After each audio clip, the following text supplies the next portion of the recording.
Hi, I'm Mike Holt with MikeHolt.com, and we got about an hour program tonight, and it's going to be pretty interesting. If you have a baseball hat, in a little while, I'll tell you when to turn around, turn out backwards, and just hang on. It's pretty technical, so I've never done this type of program before, so it's going to be kind of cool. So first thing is just take a moment to thank God, and hopefully you guys are blessed also, and you can appreciate all the blessings that you have. And hope to carry myself in a great way. Hey, before I get started, I got an email from Tony, who works for me. You know, Mike, you're doing great. Everything is fine, but I really don't think you should use the word guys for everybody, because maybe somebody gets offended. I'm like, I don't care if anybody gets offended. Give me a break. Okay. And then she says, you know, also, you might want to work on the word crap. That's probably not a professional word to use, and maybe that's considered by some people as offensive. I'm like, yeah, you're kind of right about that. So I got an idea. I'm not saying I'm going to do it. I'm going to say I'm going to try, because I'm always working on myself. I'm going to try to say people, hey beautiful people, instead of guys. And I'm going to say, oh, that's a bunch of baloney. But you really know what I'm thinking, okay? So I'm going to work on that, Tony. Let's see how I go. 30 seconds from now, I'll probably screw it up, but I'm doing the best I can. All right, first question, or the concept, is grounding and bonding of separately derived systems. Hey, Mike. Please discuss the system bonding jumper, the supply side bonding jumper. Provide a few words about what the secondary separately derived system is. If there's no system bonding jumper and there is a short circuit, current will return to the source through the neutral. But if there is a ground fault current, a ground fault current will not return to the source because there is no system bonding jumper. Is that right? I'm pretty sure 100% of you have no clue what that was saying. Almost 100%, because there's a lot of jumbleness in there. So here's the answer. Transformers is a separately derived system.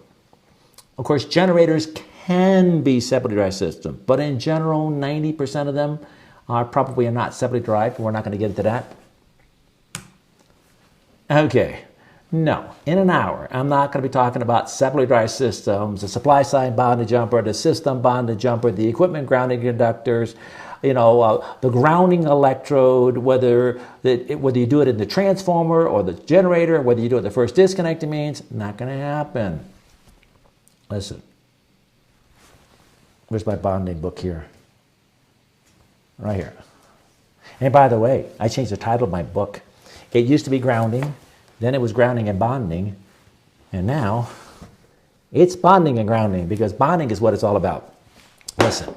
Get the book, get the library, go to MikeHolt.com, get the Bonding and Grounding library, put the discount code LIVE, L-I-V-E, and get it. Are you kidding me? You're an electrician, you're an engineer, you're an inspector, you're a contractor. Guys, you got to know your work, please. 30% off. And if I were you, I'd get the Ultimate Training Library, because then you can get all the books that you can see right here, plus, 30 videos, DVDs, whatever the case may be. So I'm sorry, this is not the medium where I can be covering that type of topic. While we're talking about that, let me just remind you, go to any app store and look for Mike Holt Electrical Toolbox and download it. And if you do that, it's really kind of cool. It's free. Okay, you can take a look at it. You get graphic of the day, you can get the video of the day, you can get the question of the day, there's a code forum. You can even do CEU online on your phone or your app or whatever, whether it be an Android or whether it be Apple. Just download the app. It's going to give you everything, not the CEU for free, but it's going to give you a lot of accessibility. And one of the cool ones on there, if you take a look right here, is a transformer calculator. Go download the app. It's free. Go put a 75 or some transformer in there and take a look. I tell you the primary conductor, the primary protection. I talk about the secondary conductor, the secondary protection. I talked about the equipment grounding conductor in the primary, the supply side bonding jumper in the secondary, the system bonding jumper. Don't tell you where to put it, because that's not the purpose of that type of app. So don't forget about that app. That's a cool app. All right. This is where I need you to take your hats and turn it back. And I really need you to work with me. We're live streaming to, it will be, right now not Instagram, but it's going to be Instagram. It's going to be Facebook. It's YouTube. And it's LinkedIn. And it's MikeHolt.com/live. We're working on a system where we can get all the comments from all the platforms into one location. So unfortunately, if you're on YouTube, you make a comment, it might be hard for that to migrate from YouTube to get to Brian, for Brian to get to me, or from Facebook. The best thing you can do is watch this program at MikeHolt.com/live. You can post a comment there. It goes right to Brian. Brian can field it right to me, and I can respond. I really need you to work with me on this one here. If you're confused, it's real important tonight, of all the nights, to break out of your shell and just type it. Say, I don't understand this, and what does this mean? Okay? Because this is something maybe you've never heard in your lifetime, and you might not ever hear this again by anybody, at least in its totality. So it might take the entire program just for what I'm going to cover. Ready for this? Mike, you gave the wrong... This all started from one guy. Remember a few videos back, I said that 277 40-volt circuits, that if there was an eccentric knockout, or a ring knockout remaining, 250-97 said you then would have to put a bonding bushing and a bonding jumper. And somebody said, well, what about 240 volts? I'm like, no, a 240 volt is a 120, 240. You don't count phase-to-phase voltages at all. And then the guy said, let's read it. He goes, Mike, you gave the wrong answer about line-to-ground fault voltages not exceeding 120 volts. I'm like, yeah, line to fault doesn't exceed 120 volts. But watch this. See, I made a mistake in some sense, and there's no way I can do it in 1 hour. Every seminar I do, I say this. Guys, this is going to be a solidly grounded system in all the conversation. It will be 120, 240, 120, 208, three-phase, 277, 480 volt, three-phase. We're not talking about corner-grounded delta system. We're not talking about ungrounded systems, and we're not talking about high resistance or high impedance grounded systems. So I was in that mode about that scope, but it's not true because you guys were in another world. Let's read it again. Mike, you gave the wrong answer about line to ground fault voltage not exceeding 120. Well, that was my world. There are 240/406Y systems. I'm thinking, now, I'm Mike Holt, right? I mean, I'm supposed to know a lot of stuff. I'm thinking, what the heck is a 240/416Y? And so I do a research and I find out about that. It has to do with data systems, high-speed computer data systems. And if you do the research in there are some advantages and there's some inherent disadvantages like light. That's the way it's going to work out. I'm like, okay. So what would be the line-to-ground voltage when you see a 240/416? The lower voltage is always going to be the line-to-ground voltage. So it'd be 240. Well, if 250-97 says anytime the line-to-ground voltage is over 150 volts, well, then you'd have to put a bonding bushing and a bonding jumper if it was going in a ring knockout. And I said, hey, no more than 120. I mean, it would be the case. But now we realize, no, if you have a 240/416Y three-phase system and you go into a ring knockout, you need to have bonding bushings and bonding jumpers per 250-97. And he says, Mike, what about corner-grounded delta systems? I'm like, yeah, he's right about that also.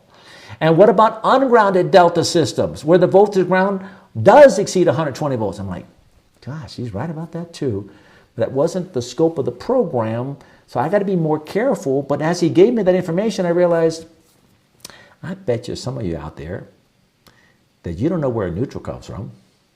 You might be wondering, why do we have 120, 240? Why do we have 120, 208? How do you get 208, three-phase? Where is the 277, 480? What's a corner-grounded delta system? What's an ungrounded system? I'm not going to even get into the graphic of impedance grounded systems, and I should have done that. I might have to do that in a second. Brian, do me a favor.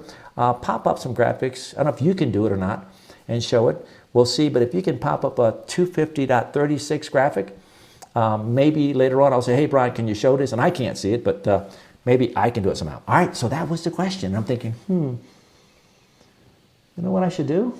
I bet you guys don't know all these things. I'm going to teach you. Ready to go? Put your hat backwards. Let's go. Okay, single phase. I did not show the primary voltage because it's really irrelevant. I'm focusing on the secondary voltage. Now, the primary voltage could be by the utility. The primary voltage could be simply you run a feeder over to, let's say you run a circuit over, would that be a feeder? know if that's a feeder or not. I have to think about that. I guess that would be a feeder. You run a feeder over to the primary of the transformer, and then whatever that volt's going to do, you're deriving a voltage on the secondary. Now, this is covered basic electricity. We cover all the stuff in basic electricity, how transformers, the voltages, how it configures, and all that stuff inside here. All right, here we go. Ready for this? You have current traveling on the primary. It creates, I'd like to have some magnetic fields. Magnetic fields on the primary cuts the secondary, and it induces a voltage. If you don't know what I'm talking about, you better go to MikeHolt.com, get the bonding library, get the videos, and watch it. If not, what are you going to do? You don't even know what I'm talking about. Okay, so the primary current creates an electromagnetic field, induces voltage on the secondary, and here's a single winding on the primary, single phase, single winding on the secondary, single phase, and then the voltage between line 1 and line 2 is going to be, we should show that, I don't show that in here. Yeah, we do right here. Between line 1 and line 2 is 240 volts. Well, how did you get that, Mike? Listen, if you knew theory, you knew that the number of windings in the primary relative to the number of windings on the primary relative to the secondary is a turns ratio. That's going to give you a voltage. So you get a transformer, it's rated 120, 240. That's how you get it, okay? So now you get a 120, 240. Hey, Mike, how do you derive a neutral? And I'm thinking, how do I explain that? You don't derive neutrals, guys. Watch this. This single winding, the way the ratios work out, that the voltage between line 1 and line 2, the line 1 and line 2 is 240, which means the voltage between this phase has 240 volts. Does that make sense? In other words, if the line is 240, well, that means that the phase is 240 because you're connecting the wires to the phase, and so that's why it's 240. So now, if you go in the center of that winding, well then what would that voltage be between line 1 and the center of the winding? Well, it'd be half of 240, 120. How about line 2 and to go to the center of the winding? Well, that would be half of 240, which is 120. So guess what you do? If you connect the wire, and so in this winding in the primary and secondary, they make a connection in the center, and they give you a lug. So they give you a lug for line 1, they give you a lug for line 2, and they give you a lug for the neutral. So now what happens if you connect line 1 to this wire in the center, which is called the neutral point, Article 100, definitions, you need to read your code book, okay? You're going to measure 120. What about line 2 to this neutral point? It's called the neutral point, Article 100. That means that this conductor coming off here, Article 100, calls it a neutral conductor. So you're not deriving a neutral, you just simply happen to go between these points, and that's what that voltage is. So if you take a voltmeter between line 1 and the neutral, it's going to read 120. Between line 2 and the neutral, it's going to read 120. Now, there's equipment grounding conductors, supply side bonding jumpers, grounding electric conductors, system bonding jumpers, supply side bonding jumpers. They're there, and if I was teaching bonding and grounding, if you were in the bonding and grounding class, then that would be something I talk about. But I just want to show those here so you can see what's there. Okay? So that's a 120, 240. Maybe that helps you. Now, just you know, utility, depending upon where you're in the country, is probably going to give you a primary of 7,200 volts. So they're going to be 7,200 volts to 120, 240, or basically 7,200 volts to 240. I think that's like a 30-to-1 ratio. Somebody can do the math and can double check me. Now, in California, the utilities do not give you line. See, the utility has the exact same area. They got system voltages up there. So if they're giving you 7,200, that means that's a hot, I'll say it, it's like a hot in a neutral. It is a neutral. It's a hot in the neutral of 3 phases. There's 7,200, 7,200, 7,200. Okay? So now, if it was phase to phase, then that voltage is going to be different. So we're not going to talk about that. So we'll just talk about how do you get a neutral? Well, you just get inside there, and you actually, when you make it, you just put a lug in the center, and then you connect the wires, and it's 120, 240. Brian, anybody have any comments? I think we're okay with this? All right, let's go to 3-phase. What's 3-phase, Mike? What's single phase? Okay, this is not complicated at all. 1 phase is single phase. 1, 2, 3. 3 phases. A 3-phase. Now, what you can't see in this graphic here is that this winding right here on the primary is 480 would be like next, it would be 480, and then this would be 120. be 480 and 120. So there's 3 separate physical transformers. Now they can make it in one enclosure, but if you see it in utilities, you'll see 3 different actual trans. So now it's 3 transformers, effectively 3 phases. So it's not a complicated thing, guys. Listen, things are not hard. It's practice, it's effort. Okay, so here we go. So now we have 3 phases. Now watch this. It's called a delta, in this case here, Y. Why? Because the way the transformers in the primary are configured, they're end to end. So this point goes to the winding, goes to this point, which connects to this winding at this point. Connect. So they're connected. And they kind of look like a triangle for the purposes of just drawing it out. They're not really, they're 3 separate transformers with the wires connected, making this happen here. And so because it kind of looks like that, because that's an easier way to draw this, we call that a delta. I think that's the delta. It's a Greek symbol. What does delta mean? Somebody find out what the delta word means. But it's the Greek symbol that it looks like a triangle. And so it's a delta. Why? Well, it kind of looks like a Y. So somebody said, okay, it's a delta, and it looks like a Y because we're trying to talk to each other. So now it's called the delta Y. It's not complicated. All right, so now let's just take a look at this case here. This transformer right here is 120 volts. That is the phase voltage. This transformer here is 120. How'd you get to 120? Listen, it's a 480 to 120. It's a 4-to-1 ratio. We don't need to get into that. This transformer here, or this winding of the secondary, is going to be 120. Okay, no big deal. But watch this. Look what they did in the middle. They took this transformer winding and they connected to this transformer winding. I wish I had another finger. And then they connected that transformer winding. So all 3 transformer windings connected to one point. By the way, that's called, Article 100 definitions, the neutral point. So now you come off of the neutral point, and guess what wire that's called? The wire that's connected to the neutral point is called the neutral conductor. I didn't say this. Let's go back. You see this neutral conductor? I don't want to get into transformers or grounding and bonding, but you got me, pull me in there. That neutral conductor is going to be connected to the case of that transformer, and that case of that transformer is going to be connected to the earth. That means that this point right here and this wire right here is called the grounded conductor in the National Electric Code. It's a grounded conductor.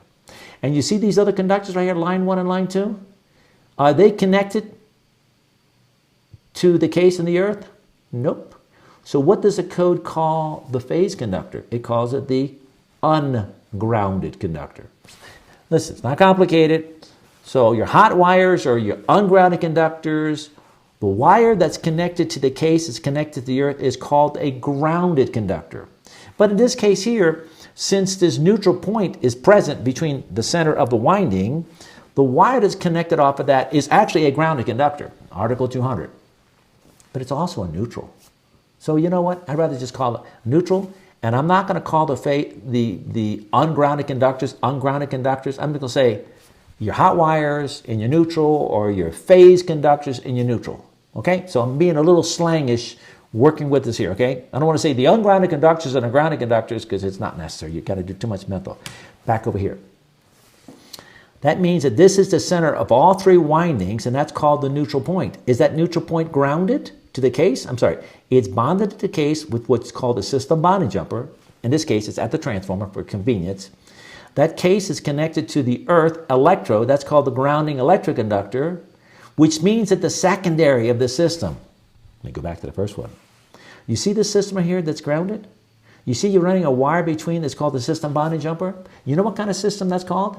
Solidly grounded. It's all these terms is confusing. It's just a solidly grounded system. So let's go to a 120-208 Y system. You have the 3 phases connected together at one point. It's going to be, with a system bonding jumper, it's going to be grounded. So what kind of system do you have here? A solidly grounded system. And Brian, don't let me forget when I get done with all the systems to explain, well, why do you have solidly grounded? Why do you have corner grounded? Why do you have ungrounded? Why do you have resistive grounded? It might not be tonight that we can do this, because I don't know if I'm even going to finish tonight's material, because I don't want to rush through this. Are you ready for this? It's a delta Y configuration. The voltages of each winding is going to be 120. They all come together at one point, and they're going to be grounded, which means this is a solidly grounded system. That's also the neutral point, which means the wire connected off of that is called the neutral. I didn't derive a neutral. I didn't do anything. All I did was, there was a lug right there, and I connected to the XO. That gives me my neutral. So you're never deriving anything. You ready for this? So now let's talk about voltages.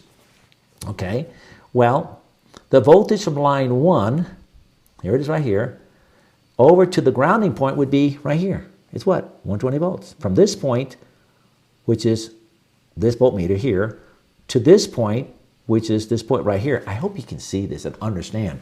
That means that from line 1 to the case of that transformer, it's 120. What about line 2? Well, from this point to this point is 120, and if you put your voltmeter there, and you go around here, well, then line 2 to ground is 120. How about line 3? Well, line 3, well, it's between this point and this point right here, so that's going to be 120. Now, I'm not going to get into this because it's covered in the theory book. I don't have the time to get into it. But the voltage between line 1 and line 2, you know what that is? It's 208. Do you see that this winding is shown at 120 degrees away from that winding, and this one is 120 degrees from that one? So all three phases are 120 degrees away from each other. Because they're 120 degrees off from each other, without me getting too complicated here, you can't add 120 and... See, if I took a voltmeter from here to here, which is the same thing as line 1 to line 2, right? Between here and here, you say, well, you got 120 and you got 120. That should be 240. That would be 240 if it wasn't like this at 120 degrees, but if the two transformers were connected at the same plane. Well, then you'd end up having 120 and 120. Well, then you'd have 240. But since it's a three-phase Y system, they're 120 degrees out of phase with each other. The result is, without me getting involved in there, it's 208 volts. So don't have the time to explain it right now, but it's 208 volts. So what do you have? Three-phase, 120, 208 volt system. Okay, how common is a 120, 240? Well, pretty much every single house. I can't think of it. There aren't many houses that'd be so big you'd have three-phase, but I'm sure there are houses, 50,000 square feet, 100,000 square feet, and who knows what's going on there.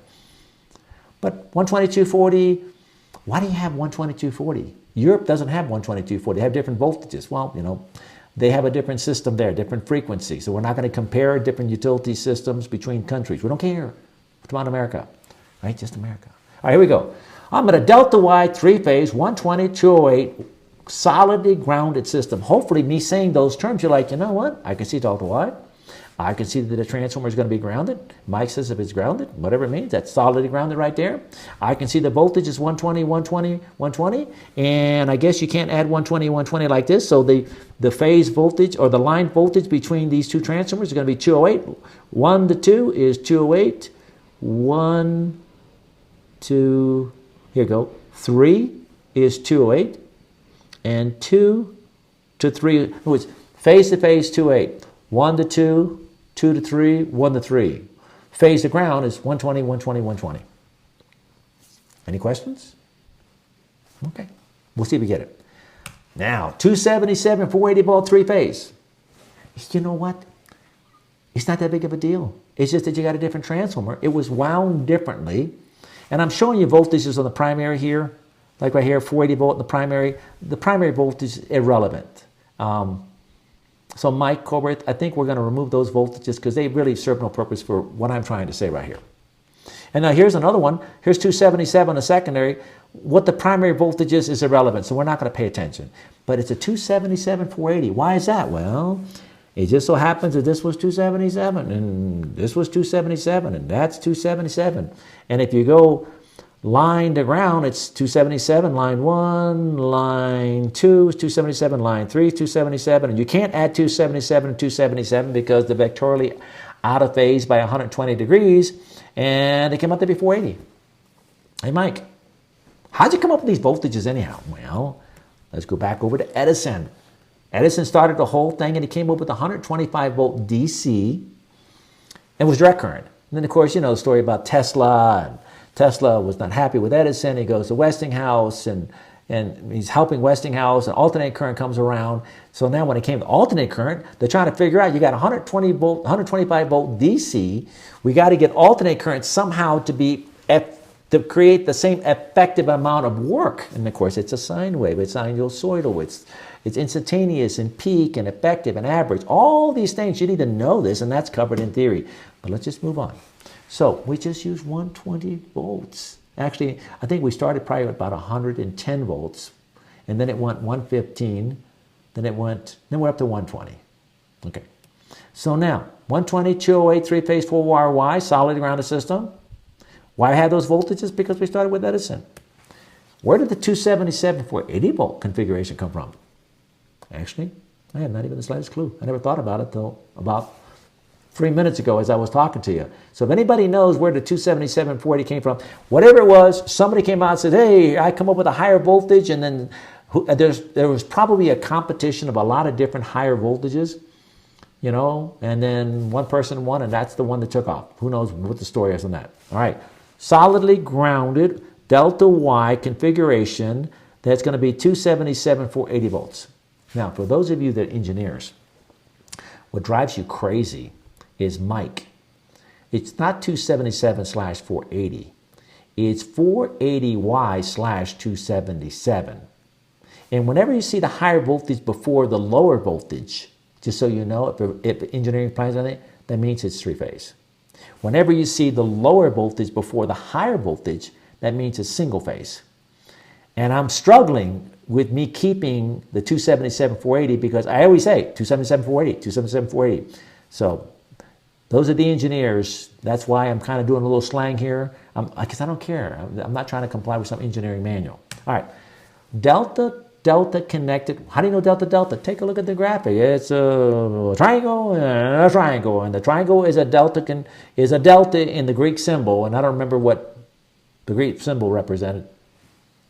Okay, we got comments from Eric Stromberg, my guy. Okay, Mr. Stromberg, Brian, tell me what you got there. So we got a couple comments in here from Eric. He says, uppercase delta has two different meanings. I'm sorry, that one's from Dan. Both begin with the letter D, like the Greek letter, which should help you remember them. Eric says, circa 1200, the name of the fourth letter of the Greek alphabet, equivalent to RD, which was shaped like a triangle. The name is from the Phoenician Daleth, tent door, sense of the triangular island or alluvial tract between diverging branches of the mouth of the great river. So I think it looks like a D. Okay, so it looks like a D the way that is, and the delta. So that looks like a D, and the Greeks, they say, well, it looks like a D, so therefore that's a delta, and then it's a triangle. And got another comment from Eric, just kind of throw it out there. You were kind of talking about the degrees and everything, and Eric says, if you draw a picture of a Y on a large sheet of paper with the 120 volt coils being 12 inches each, you will measure 20.8 inches between the points. So little math there. What Eric is saying is take a Y and make this 12 inches. Now draw a line, make this 12 inches. Make this 12 inches down, right? That means they're all the same thing. And then take the tape, then measure between this point and this point right here. You're going to measure 20.8 inches. That's an easy way to do it. There's other ways to do it. So it's vectorially. It's, in other words, between these 2 points is 20.8. That's 120, 120. Thank you, Eric. All right, let's go to delta high leg. Brian, anything else coming in? Okay, delta high leg.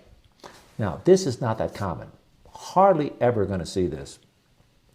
When I was working in the field, surprisingly, they actually ran delta high legs to houses.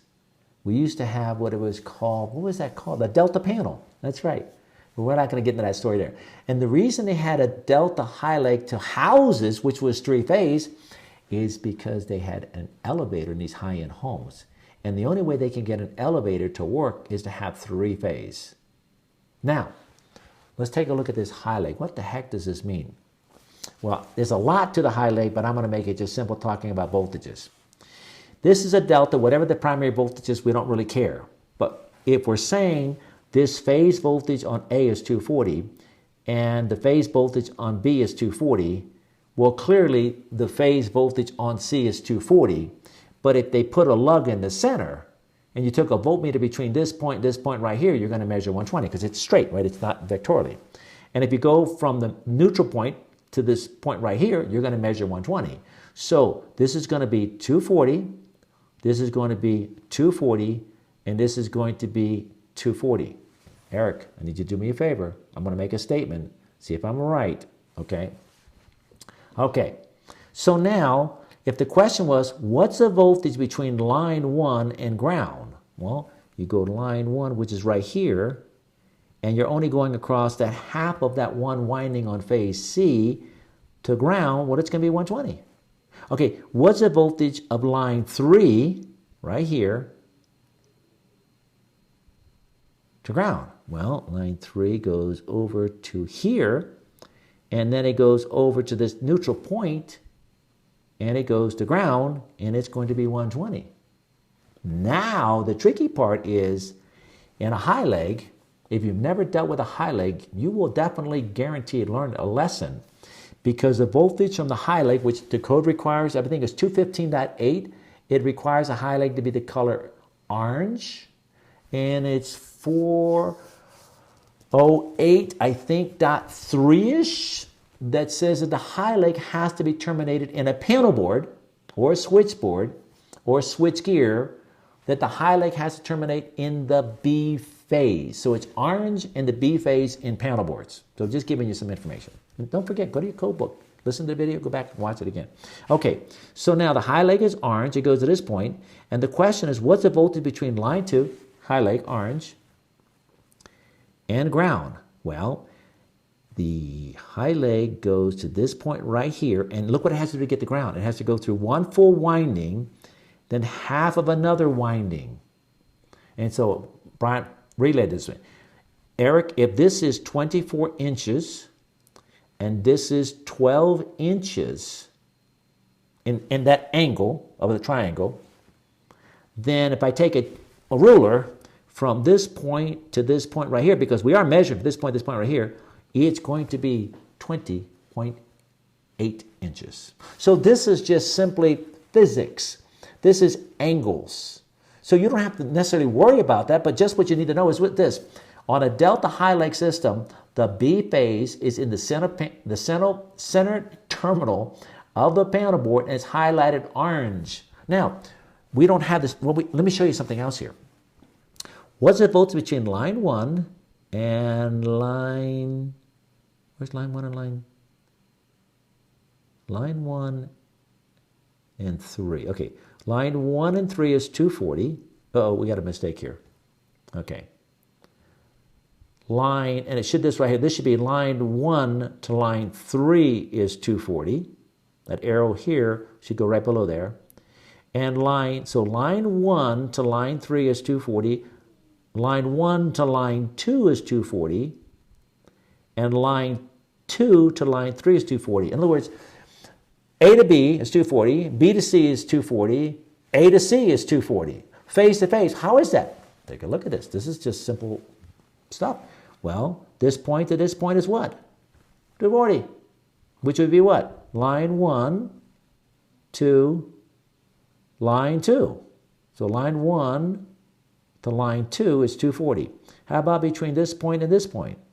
Well, this is going to be line 1 over to line 3. Well, that's 240. How about between this point? So A to B was 240. B, well, this point, the B phase is 240. So phase to phase, phase to phase. So you can see a guy, phase to phase 240, 240, 240. Line 1 is 120. Line 2 is 208. Line 3 is 120. You're like, what the heck is this? Let me give you some suggestions. Number 1, don't put line to neutral loads, right, on the high leg that are rated at 120. Now, a 208 volt load, surprisingly, will actually be okay between the high leg and the neutral conductor, and it will work perfectly fine. There's only one problem. You can't get a single pole breaker. You have to go to 240, 80,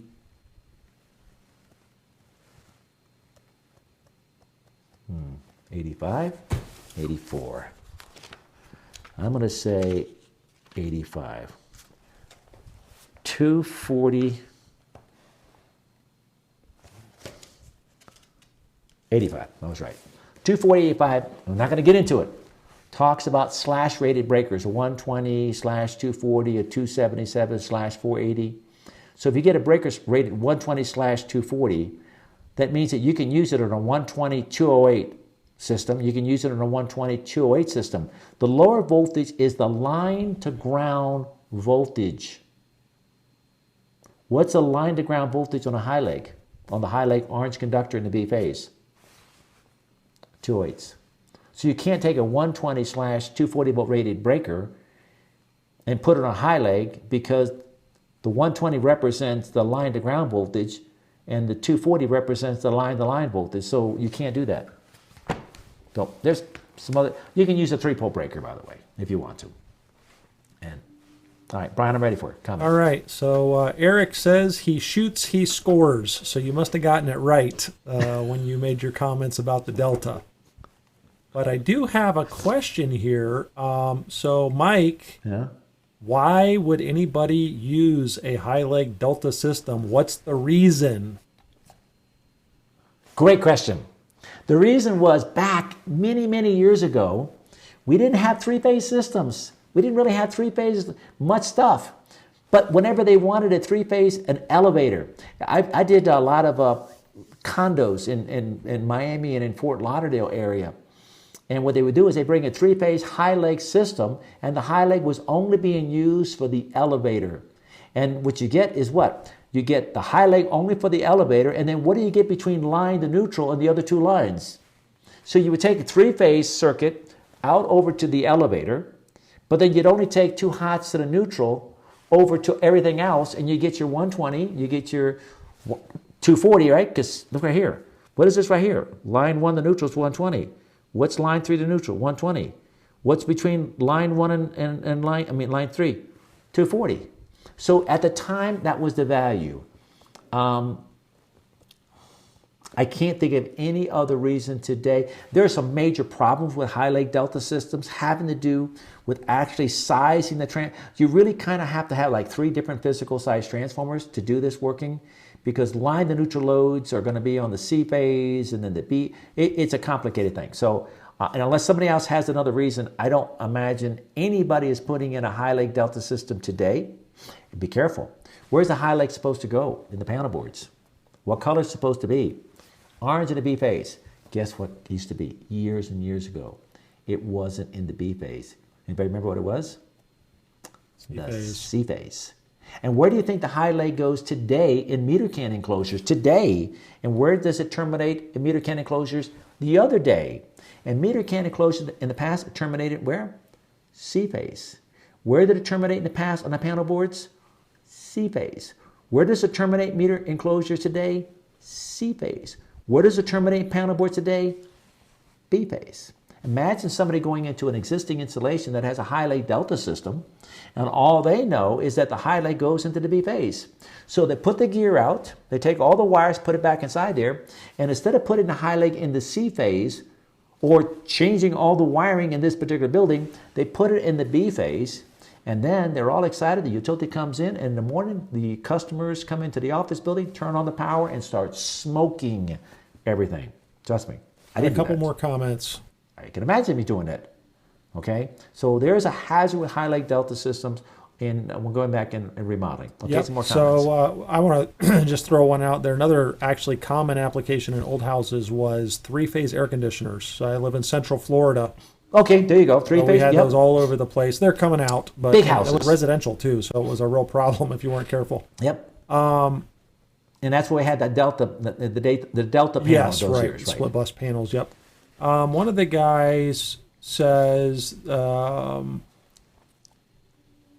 it's. You know what? I'm not even going to read this comment. I was going to read it, but it's going to be too hard to do online, so we're good. All right. Okay. Listen. Let's stop right here, because we can be here forever. So we're done. I'm now going to go to an ungrounded system. Oh, by the way, is a Delta system a solidly grounded system? Yep. Sure it is. Now, let's go to an ungrounded system. What's an ungrounded system? Well, none of these wires are connected to the case. And now the case is connected to the earth, but the actual system itself. And when they talk about a system in the code, when we get into Article 250, the system they're talking about is the winding. So if you have an ungrounded system, that means the winding of the secondary is not grounded to the case, but the case would be grounded to the earth. That's equipment grounding versus system grounding, which is covered in 250.4A1 for system grounding and 250.4A2 for equipment grounding. So now we have an ungrounded system. All right, what's a voltage? Well, you get to an ungrounded system, line 1 to the case, 0, line, this color is wrong. This should be black, red, blue, because this is not a high leg. So Mike Horwath, if you can change that, black, red, blue. Okay, so line 1 to the case is 0, line 2 to the case is 0, line 3 to the case is 0.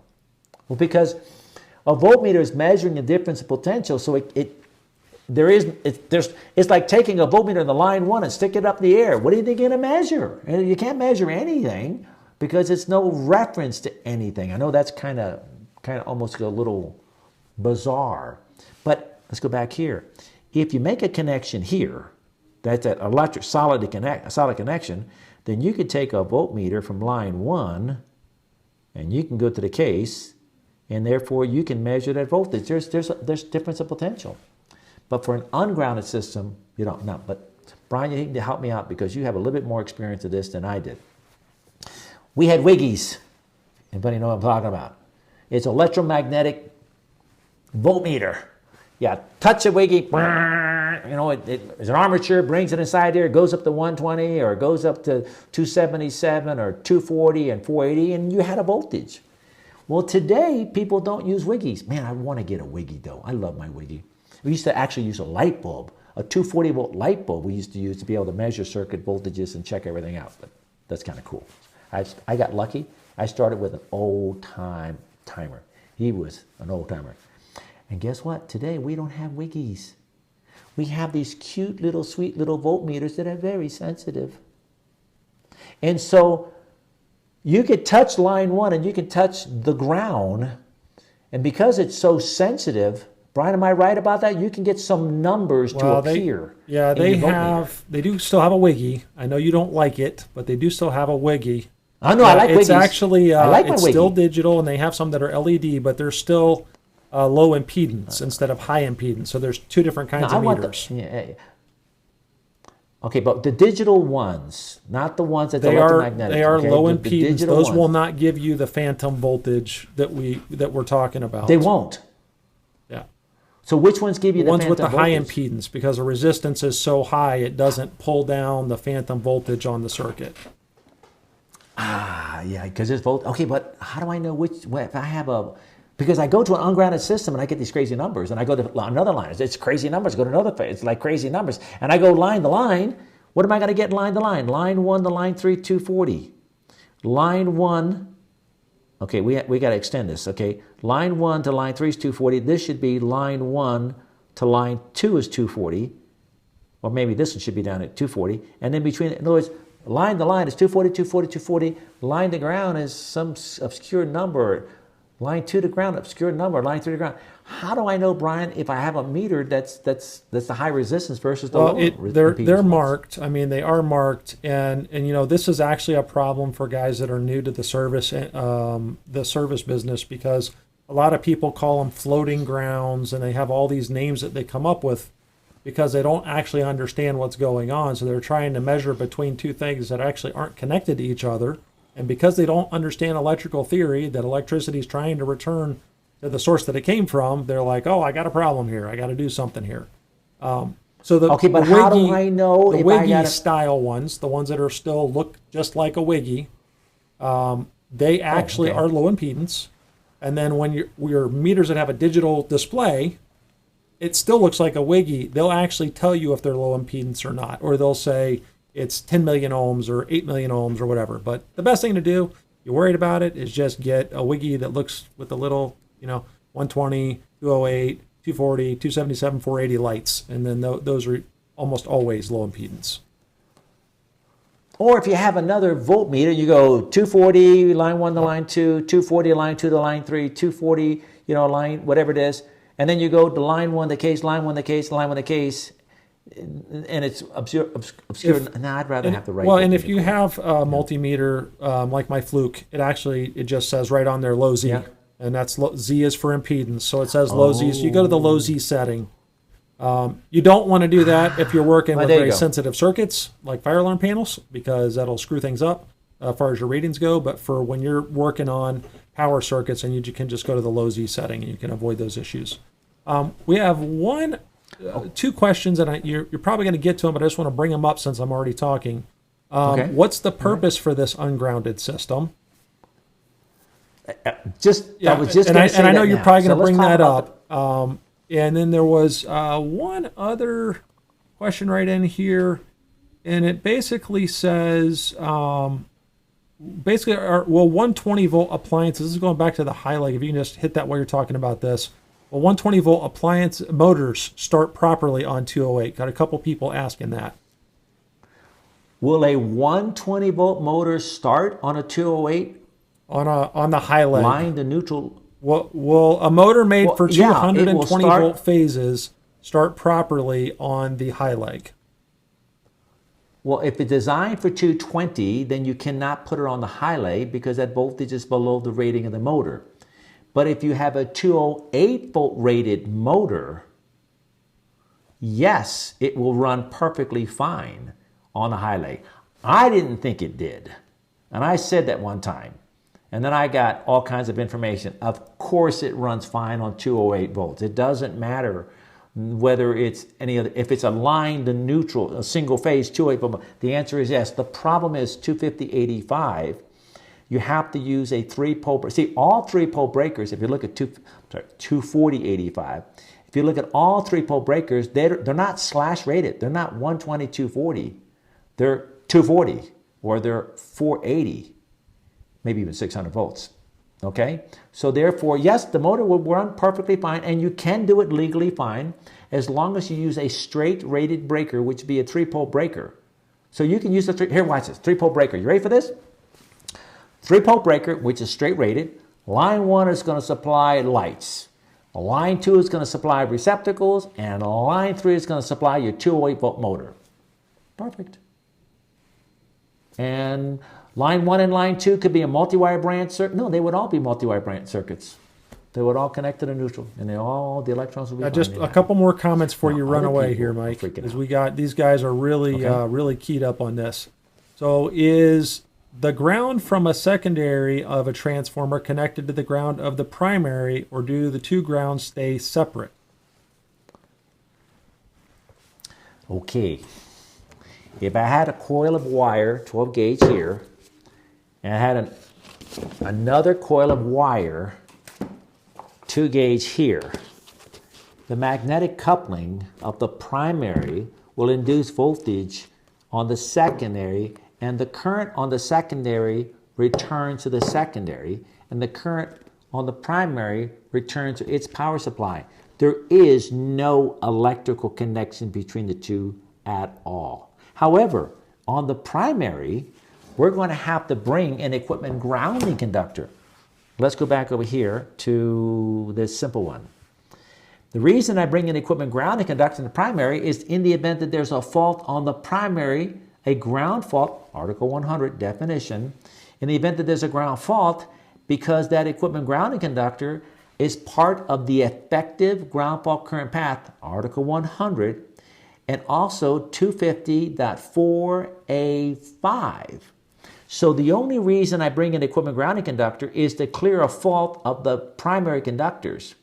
This is called a supply side bonding jumper because it's on the supply side of the protection device that you're going to terminate to. So it's a supply side bonding jumper. And that is there so that in the event that there was a fault on the secondary, that supply side bonding jumper would carry the fault on the secondary back over to that system. So You always have an effective ground fault current path on the primary, which we call the equipment grounding conductor, and you will always have an effective ground fault current path from the secondary. They're all in the same enclosure. They're just physically one lug. You put everything into one spot, but they're electrically serving two different purposes. There's nothing is migrating one way or the other. Brian, do you think that answers the question? Yeah, it does. I think that a lot of this is just people are not familiar enough with theory. And because it's so hard to visualize electrons going through a circuit, I'm not trying to sell you products. I'm just telling you, how the heck could you possibly understand the code if you don't even understand basic electrical theory? And then how do you understand what the code's required, which is great and wonderful, if you don't take a bonding and grounding class from me and have the videos to explain everything? And Eric, by the way, is on my team. So what happens is you're overwhelmed, and I apologize, but it's a learning process. But at least maybe this can help you out a little bit. All right, I'm now into the ungrounded delta.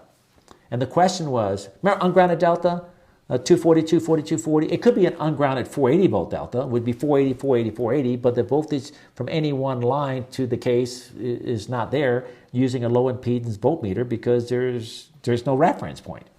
But why do you have ungrounded systems? Okay, delta high-leg systems, I don't even know of anybody that's probably put that in the last 30 years, other than to replace a system because there's an old house in Naples and they had an air conditioner somehow still working, or an elevator, and whatever it is. New York had DC electrical systems until like 15 years ago. So some of this old stuff just works, probably good stuff. Ungrounded system. Well, the advantage of an ungrounded system is that, let's go back here. On a solidly grounded system, if there's a fault in a secondary, that fault current is going to travel on the system bonding jumper, the supply side bonding jumper, up the system bonding jumper, and it's going to clear the fault. If you have a three-phase Y system, a fault in any one of the phases, the fault current is going to travel on the supply side bonding jumper over the system bonding jumper, get back to the source, it's going to clear a fault. You get a 277 480 volt, you have a system bonding jumper, fault current travels over to supply side bonding jumper, back over the source, it clears a fault. If you have an ungrounded delta high-leg system, any one-phase conductors making it a connection, a ground fault, electrons travel on the supply side bonding jumper, on the system bonding jumper, go back to source, they clear a fault. Ungrounded, any one fault, and it looks like the color on this ungrounded delta is the wrong color, it should be black, red, blue. Any ungrounded conductor making a ground fault to the case. Take this black wire right here. Let's say it falls to the case. Well, the electrons can't go anywhere. See, electrons leave the source to return to the source. So the advantage of an ungrounded system is that if you have a fault, you'll never trip the breaker. Will you trip a breaker on a delta high-leg system? Every single time on a ground fault, if it's properly wired with the effective ground fault current path. Will you trip a breaker on a 277 480 volts every time you have a ground fault? Yep. Will you trip the breaker on a 120 208 three-phase 4-wire Y system solidly grounded? Yep. Will you trip the breaker on 120 240 volt single-phase system? Yep. But will you trip the breaker for an ungrounded system? Nope. That's the advantage. In other words, if you're taking a crane and you have electromagnetic magnets, and you're picking up scrap metal and you're taking it over here and you're dropping it over there, and all of a sudden there's a ground fault somewhere, guess what you don't want? You don't want that circuit turning off. Ships are all ungrounded systems. There's a lot of industrial processes that we don't want to turn it off in the event of the first fault. So if you have the first fault, you won't turn it off. But if you have another fault from another phase, no bueno, señor. No bueno. You know why? Because, see, the first fault doesn't clear because it has no way for the electrons to get back to the source. Great advantage. The disadvantage, when the second phase faults, it creates a phase-to-phase arcing fault. And NFPA 70E with workplace safety and personal protective equipment, incident energy, is a major problem. So yeah, you get the benefit of not clearing the fault when the fault initiates and it turns on an alarm. It says, hey, by the way, there's an alarm, and you go around and you try to find a fault.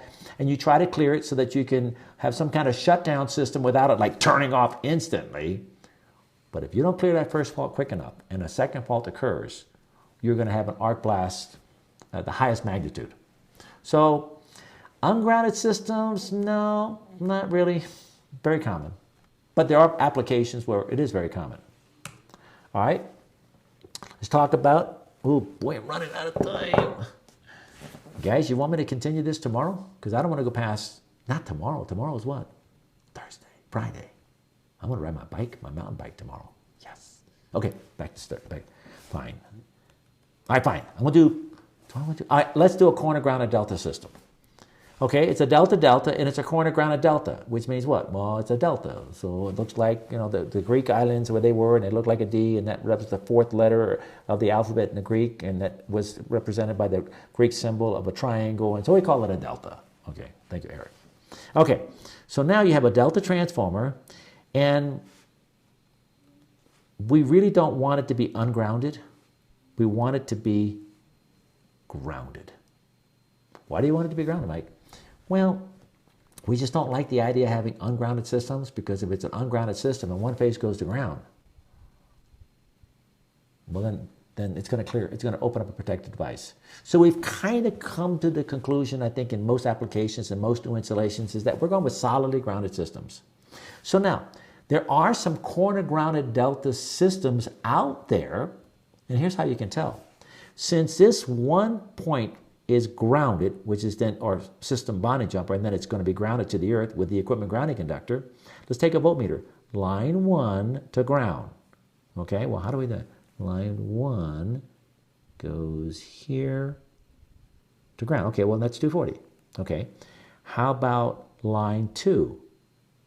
Line 2 to ground. Well, if I put a voltmeter there and there, well, of course, there's no voltage because it's the same point, right? You take a voltmeter, any 2 points, well, they're the same. So that's going to be 0. That's kind of strange. Line 2 is, okay, whatever. Line 3 is this point. From that voltmeter from there to here, that's going to be 240. So on a corner grounded delta system, one phase is corner grounded. And I'm not going to get into the advantages of grounded systems versus ungrounded systems, because that's what I cover in my bonding and grounding book in 250.4A2, no, 4A1. So now if you take a voltmeter on a corner grounded delta system, line 1 is 240, line 2 is 0, line 3 is 240, okay? Line 1 to line 2, 240. Line 2, which was 0, to line 3, 240. Line 1 to 3 is 240. So it's A to B, 240, B to C, 240, A to C, 240, but A to ground, 240, B to ground, 0, and C to ground, 240. So now it's okay, but watch this. When you have a corner grounded delta system, this conductor is not in the midpoints of winding, so it's not a neutral point, which means this white wire coming out here, this wire coming out here is not a neutral conductor. What is the conductor called? That's called a grounded conductor. And if you go to Article 200, it talks about the use and identification of the grounded conductor. And what color is the grounded conductor in the simplest of terms? White or gray? Of course, you can tape it and mark it and tag it, depending upon if it's 4 gauge and larger or if it's going to be 6 and smaller, that kind of stuff. But basically, your grounded conductor is going to be white or gray. Natural gray. No, it's just gray. White or gray. So now here's what you're doing. This is a crazy thing. Ready for this? This is a 3-phase corner grounded delta system. I'll tell you why later. You're going to go into, probably the best thing I'd recommend, go into a 3-pole breaker. Mike, but that's a white wire. So you got a black, a white, and a red going into a 3-pole breaker. Then you have a black, a white, and a red coming out of the 3-pole breaker going to the 3-phase piece of equipment. Wow, that's strange. I don't understand. I don't feel comfortable with that. Well, learn theory, learn the code and bonding and grounding. Make sure you have a code book. And don't worry about it. It is perfect. You see, the code says this about overcurrent protection. You cannot have an overcurrent protection device on the grounded conductor. What's a grounded conductor? What's the white one, the gray one? But in a three-phase corner grounded delta system, that white wire is what? It's one of the phase. I can't say it's a phase conductor, but it is a phase conductor. But it's a corner grounded phase conductor, and it's 240. Oh gosh, I think it's 15. That's probably not right, but I'm going to give it a shot. 240.15 says that you cannot have the grounded conductor on an overcurrent device. So I might need you guys to find it for me. Here's what it says. I think it might be right. Let's see here. 240.15 says, overcurrent device required. A fuse or an overcurrent trip unit of a circuit breaker shall be connected in series with each ungrounded conductor, Mike. That's the black and the red one, not the white one. Okay, each ungrounded. Okay, you have to have each ungrounded conductor. And then B says, circuit breaker shall open all ungrounded conductors of the circuit, both manually and automatically. And then multi-wire, grounded single phase, three-phase, two-wire. Where the heck is the ability to put it? So we have to open up the ungrounded conductors, but where is my exception? I thought that was in there. All right, somebody has to find it for me real quick, that you can open the ungrounded conductor.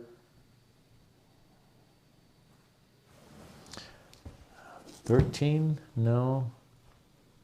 All right, we'll wait for somebody to give me that code reference. It's probably 240.15. I'm just not reading it real quick in there.